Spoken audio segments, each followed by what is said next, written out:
আজকের এই বিভাগীয় সমাবেশের সম্মানিত সভাপতি, খুলনা বিভাগের রয়্যাল বেঙ্গল টাইগার মিয়া গোলাম পরোয়ার, আজকের এই বিভাগীয় সমাবেশের সম্মানিত প্রধান অতিথি, জনতার প্রধানমন্ত্রী, জনগণের প্রধানমন্ত্রী ডাক্তার শফিকুর রহমান, মঞ্চে উপবিষ্ট 11 দলীয় ঐক্যের সর্বস্তরের নেতৃবৃন্দ, আমার সামনে উপস্থিত মিডিয়ার ভাইরা এবং প্রাণপ্রিয় খুলনাবাসী, আসসালামু আলাইকুম। আপনারা ভালো আছেন তো নাকি? নির্বাচনের আগে এই মাঠে এসেছিলাম, বক্তব্য রেখেছিলাম, আপনাদের সাথে কথা বলেছিলাম, আপনাদের আহ্বান জানিয়েছিলাম খুলনা বিভাগের 11 দলের প্রতীকে সিল দিতে হবে, জয়যুক্ত করতে হবে। মনে আছে? আপনারা কথা রেখেছেন। আপনারা এই খুলনা বিভাগে 11 দলের প্রতীক দাঁড়িপাল্লার প্রতীকে সিল মেরে সংসদে কথা বলার জন্য অসংখ্য প্রতিনিধি পাঠিয়েছেন, আপনাদের ধন্যবাদ জানাই। কিন্তু একই সাথে সাথে সেই নির্বাচনে ম্যানেজ ভোটের মাধ্যমে মিয়া গোলাম পরোয়ারের মতো খুলনার রয়্যাল বেঙ্গল টাইগারদের সংসদে যেতে দেওয়া হয় নাই। আমরা এই নির্বাচনকে ধিক্কার জানাই। সেই নির্বাচনের পূর্বের ভাষণে আপনাদের আহ্বান জানিয়েছিলাম গণভোটে হাকে জয়যুক্ত করতে হবে। আপনারা গণভোটে হাকে জয়যুক্ত করেছেন, কিন্তু ম্যানেজ ভোটের মাধ্যমে যারা রাষ্ট্রীয় ক্ষমতা দখল করেছে তারা জুলাইয়ের শহীদের রক্তের সাথে বেঈমানি করে জুলাই সনদকে মানতে চায় না। কথাবার্তা পরিষ্কার, গণভোটের আলোকে জুলাই সনদ বাস্তবায়ন করতে হবে। তারা আবার সংসদে যে বলতে চায় অক্ষরে অক্ষরে নাকি জুলাই সনদ বাস্তবায়ন করবে। কোন অক্ষর? কার অক্ষর?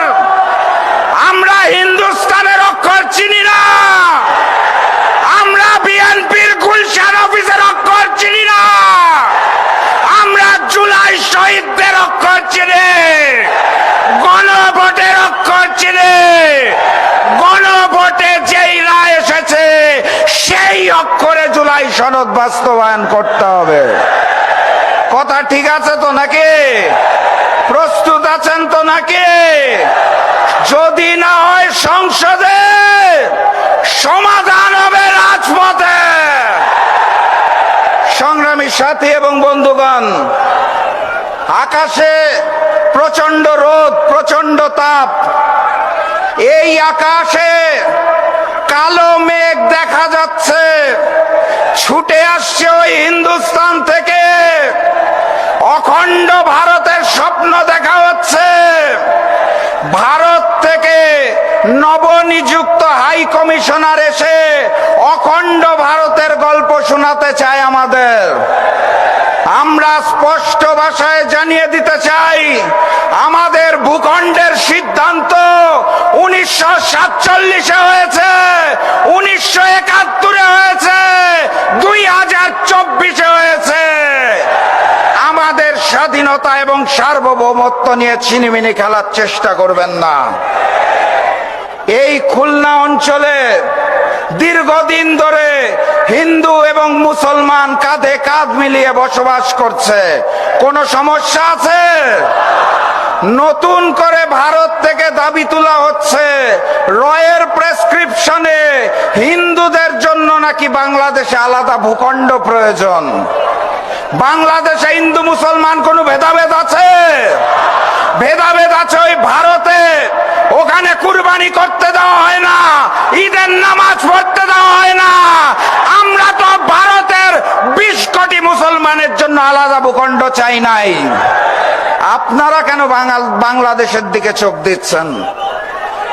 এই বাংলাদেশের চট্টগ্রাম বিভাগ নিয়ে আগে থেকে ষড়যন্ত্র চলছে, নতুন করে এখন রংপুর বিভাগ নিয়েও তারা ষড়যন্ত্র করতে চায়।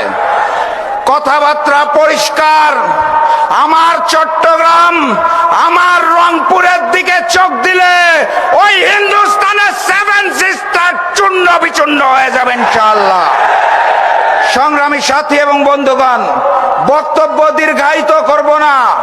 বাংলাদেশের স্বরাষ্ট্রমন্ত্রী, যিনি ভারতের মুখ্যমন্ত্রীর ভাষায় কথা বলেন, বাংলাদেশের ম্যানেজ বোর্ডের প্রধানমন্ত্রী, যিনি জবান খুলতে পারেন না, তাদের জানিয়ে দিতে চাই, নত জানু পররাষ্ট্রনীতি ত্যাগ করুন। স্বাধীন সার্বভৌম বাংলাদেশের জন্য এবং গণভোট বাস্তবায়নের জন্য 11 দল রাজপথে নামবে এবং বিজয় ছিনিয়ে আনবে ইনশাআল্লাহ। প্রস্তুত আছেন?